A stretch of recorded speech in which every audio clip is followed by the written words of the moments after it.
Did that situation get resolved in terms of the perpetrator being legally dealt with, or were they still able to, still walk around? It was quite complicated in terms of we had social services involved about putting us into care because Mm, of my family's relationship with this individual. okay. So it all got a bit messy and complicated, and a lot of my sister's relationship with my parents has been quite conflicted as a result of that. It's a lot to do Mm, with being believed and being listened to when you're that young is challenging. yes. So he didn't go back to jail. He'd only come out of jail fairly recently, previous to that, for actually killing somebody and raping somebody. So Wow. he was a bit of a risk to have in the home, but these things aren't checked. You don't get a builder and say, well, let's DBS check you. It's just not DBS is like a security check to Okay. work around children or Gotcha. elderly people here. It's just not something that's done at the moment, which probably should be. Yeah. So that's that situation. He's, as far as I know, out in the world. It's not something I've ever really gone into past that. And I think for me personally, I was in a massive amount of denial up really until a couple of years ago about what actually happened, Yeah. because a lot of what was right and wrong was really clouded in my head. Sure. So it was complicated, but yeah. Okay. No, I mean, I'm glad that the situation somewhat got dealt with. I agree with you. Um, Sometimes we're not doing maybe our security checks the way that we should.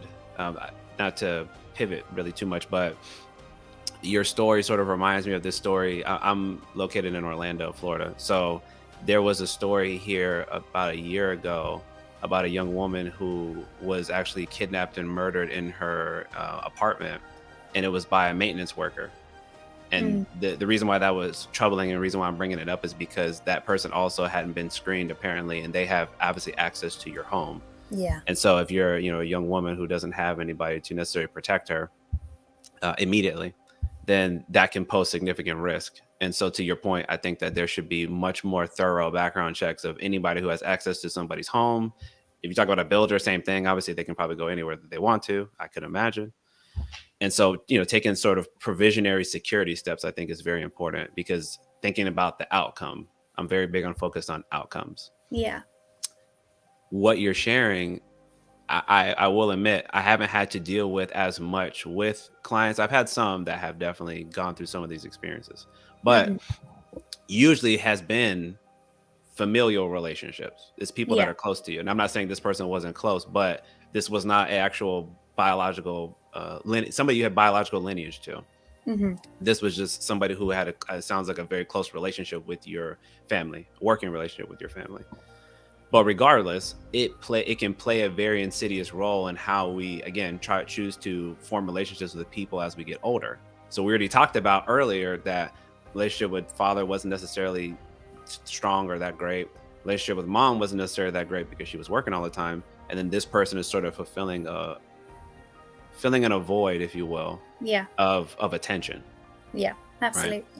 And I think that it's important to also for us to understand that. Like again, I'm a father, so I would not want my son to think like if I'm not paying attention to him, what can happen is I create that space, somebody else could come in Yeah. and try to fulfill that need. But then the problem is as a child, you don't really know what that is.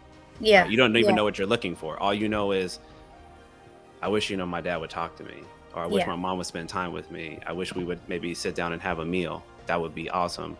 But we don't have that, so it's very difficult to understand what I'm looking for, and then somebody may come in and try to provide that to you, and then you Yeah. start to feel better, but you don't realize maybe there's other things, there's other side effects and unintended consequences that might Yeah. occur. So that to me is important to understand the full context of why having that stronger type of familial relationship, those initial ones with the parents, is really, really important. Mm. Um, is there anything else that you think we should know from that experience that you had of not just what happened, but how you've been able to grow from it up until this point? Yeah. I mean, I was unfortunately then sexually abused in my teen years as well, multiple Wow. times by teachers, by um, somebody just random on a night Mm, out.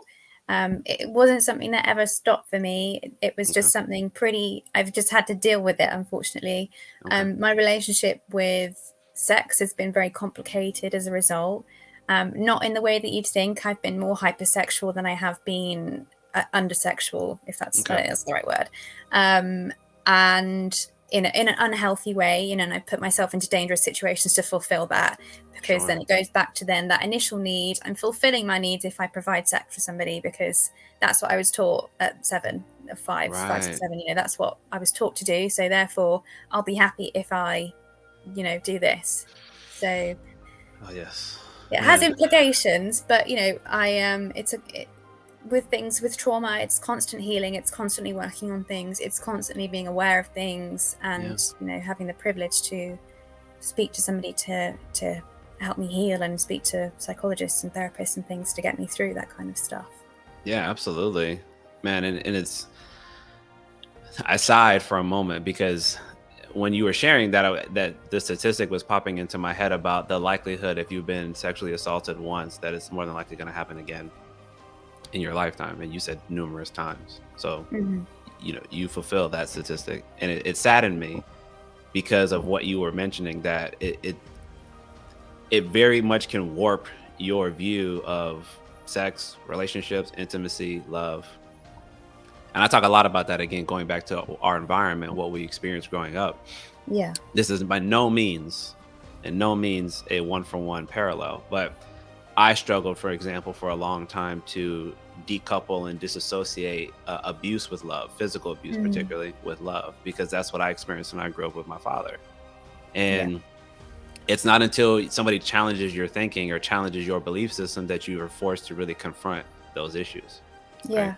So then you're mentioning how you've had multiple instances where these types of situations have occurred in your life, and then you mentioned how it also has made it very difficult for you to sort of have other relationships with people that are in a healthier manner.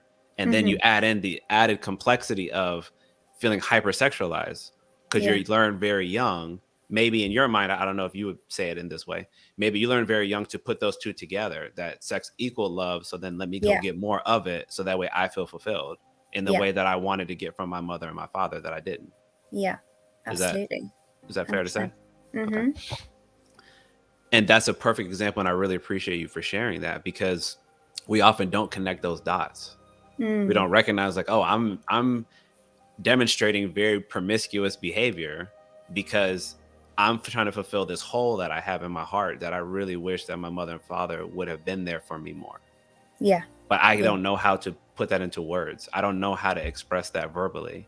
Yeah. But if you took a step back, and obviously you've done really good work because you're able to express it very clearly now, it's hard to be able to say that and recognize my actions are not best serving me, but they're serving this need that I think that I need. Yeah. But I'm not going about it in the best way, or Yeah. maybe even the safest way, because I heard you mention that I put myself in some risky situations to fulfill this. Yeah.